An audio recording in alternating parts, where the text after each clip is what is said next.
آپ کو کیا معلوم ہے کہ یہ جو ہمارا وقت چل رہا ہے یہ کیا غربت کا وقت ہے؟ آپ کے رزق میں برکت نہیں ہے، آپ 3 وقت کھانا کھا رہے ہیں، کپڑا پہن رہے ہیں، آپ کی اولاد پڑھائی لکھائی کر رہی ہے، آپ کی اچھی زندگی گزر رہی ہے۔ ذرا پیچھے لے جاؤں، میرے آقا علیہ الصلوۃ والسلام کے زمانے کو ذرا دیکھو، میرے سرکار کے زمانے کو دیکھو۔ حضرت عمر کو بھوک لگی ہے، بھوک کی وجہ سے باہر آ گئے کہ شاید کوئی پوچھ لے کھانے کے لیے۔ اللہ اللہ، حضرت عمر ہیں، کون ہیں؟ حضرت عمر جن سے اسلام کو طاقت ملی، کہا کہ باہر آ گئے بھوک کی وجہ سے، شاید کوئی پوچھ لے کھانے کے لیے۔ یہ غربت کا عالم تھا، باہر آئے کوئی نہیں تھا۔ اتنے میں حضرت ابو بکر صدیق نکل کر کے آئے، تو حضرت عمر نے سوچا کہ کوئی پوچھے نہ پوچھے، ابو بکر تو ضرور پوچھیں گے۔ حضرت ابو بکر آئے تو انہوں نے بھی پوچھا نہیں، آگے نکل گئے، وہ بھی کھڑے ہو گئے۔ تو حضرت عمر کی آس ٹوٹ گئی کہ لو، عمر ابو بکر نے بھی نہیں پوچھا۔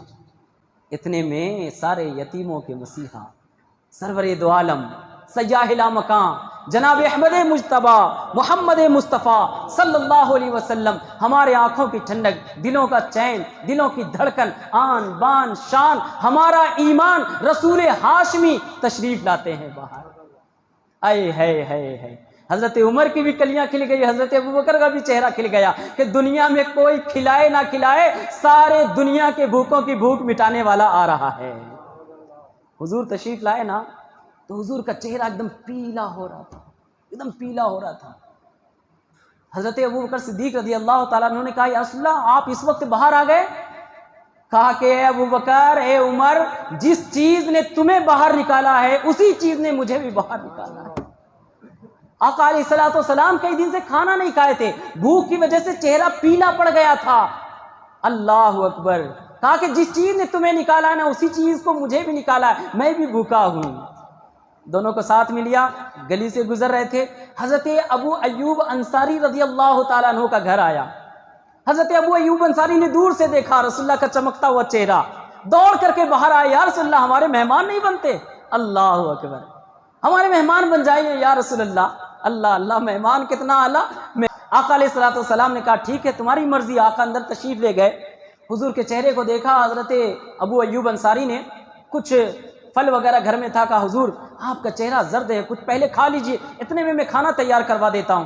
حضور نے اسے تناول کیا، حضرت ابوبکر کو دیا، حضرت عمر کو دیا، خود بھی کھایا۔ اتنے میں کھانا آ گیا۔ کھانا آیا تو کیا کیا انہوں نے، حضور پاک صلی اللہ علیہ وسلم نے ایک روٹی اٹھائی، اس پہ گوشت کے چند ٹکڑے ڈالے اور ایک خادم کو بلا کے کہا جاؤ میری بیٹی کو دے دینا۔ اللہ، حضرت فاطمہ کو دے دینا، میری بیٹی نے 3 دن سے کھانا نہیں کھایا ہے۔ اللہ اکبر، کیا زمانہ تھا میرے آقا علیہ السلام۔ ایک بار درود پاک پڑھی، اللہم صلی علی سیدنا مولانا محمد بارک وسلم، الصلاۃ والسلام علیک یا رسول اللہ۔ کہا کہ میری بیٹی کو دے دینا، 3 دن سے اس نے کھانا نہیں کھایا ہے، جس کے گھر کے فرشتے طواف کرتے ہیں، جس کا صدقہ پوری دنیا کھاتا ہے، جس کے صدقے میں ہم مسلمان ہیں، ہمیں رزق ملتا ہے، جس کے صدقے میں اللہ نے آسمان اور زمین بنائے ہیں، جس کے صدقے میں اللہ تعالیٰ دنیا کے کسی بھی چرند و پرند کو بھوکا نہیں رکھتا ہے، کوئی جانور اس رسول کے صدقے میں بھوکا نہیں رکھتا ہے، وہ رسول اپنی امت کے لیے 3 دن بھوکے۔ اللہ اکبر میرے دوستو، کیا زمانہ تھا۔ تھوڑا سا وقت گزرا، آقا علیہ الصلوۃ والسلام نے کہا، صحابہ کہتے تھے ہمارے اوپر 2 آزمائشیں آئی، بھوک کی آزمائش اور ایک آزمائش دولت کی آئی۔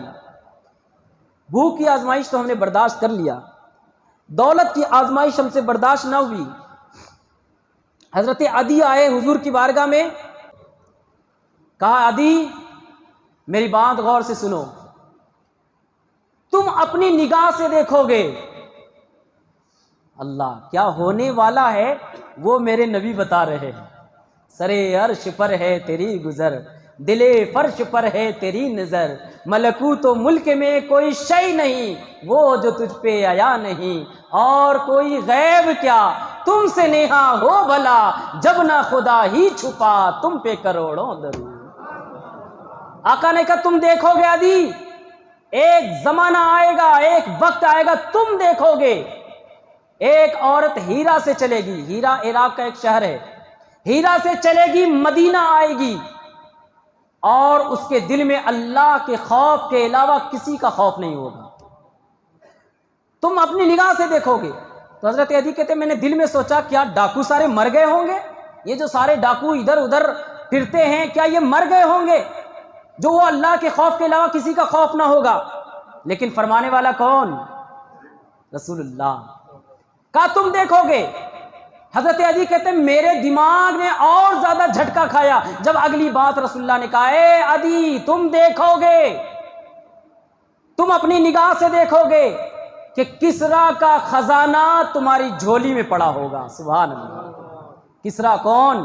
اس وقت کا سپر پاور، جیسے ابھی امریکہ ہے، رشیا ہے، اس زمانے کا کسریٰ سپر پاور تھا، اور اسلام ابھی اٹھ رہا تھا، ابھی پنپ رہا تھا، پھیل رہا تھا۔ اس زمانے میں رسول اللہ نے فرمایا کہ کسریٰ کے خزانے تمہاری گود میں ہوں گے۔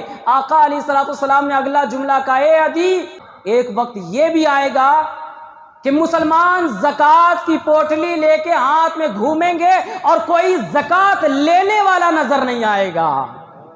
3 دن کی بھوک ہے، پیاس ہے، کیا کچھ نہیں دیکھا اسلام کے ماننے والوں نے؟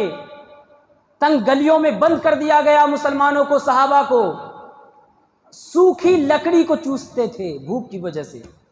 جب شعب ابی طالب میں حضور کو بند کیا گیا، سوکھی لکڑی کو چوستے تھے صحابہ، ایسی بھوک۔ اللہ اکبر۔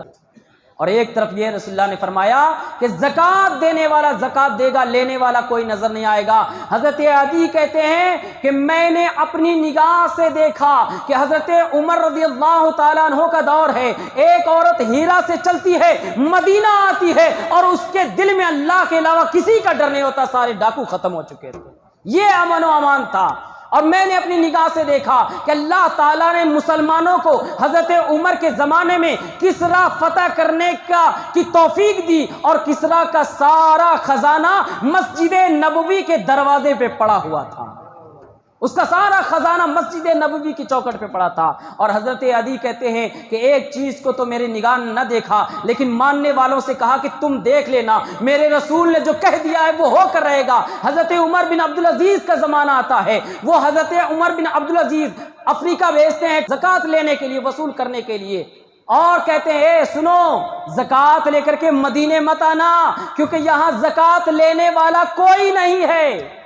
حضرت عمر بن عبدالعزیز عراق کے گورنر کو خط لکھتے ہیں کہ اے عراق والو، زکوٰۃ کا پیسہ وہیں پہ خرچ کر دینا، غریبوں میں دے دینا۔ وہاں کا گورنر کہتا ہے یہاں کوئی غریب نہیں ہے، کسے دوں؟ کہا کہ وہاں کے لوگوں کا قرض ادا کر دینا۔ بولا میں نے قرض بھی ادا کر دیا ہے۔ کہا کہ وہاں کے غریب لڑکیوں کی شادی کرا دینا۔ کہا کہ میں نے غریب لڑکیوں کی شادی بھی کرا دی ہے، پیسہ پھر بھی بچ گیا ہے، پیسہ پھر بھی بچ گیا۔ تو حضرت عمر عبدالعزیز نے کہا غیر مسلموں کو قرضہ دے دو اور کہو کہ اس سے منافع کماؤ، اور یہ منافع تم اسلامی خزانے کے اندر جمع کرانا۔ کہ اس زمانے کو بھی اللہ کے ماننے والوں نے، رسول کے ماننے والوں نے اپنی نگاہ سے دیکھا کہ زکوٰۃ دینے والا تو تھا، لینے والا کوئی نہیں۔ یہ دونوں باتیں میں نے آپ کے سامنے کیوں پیش کی ہے؟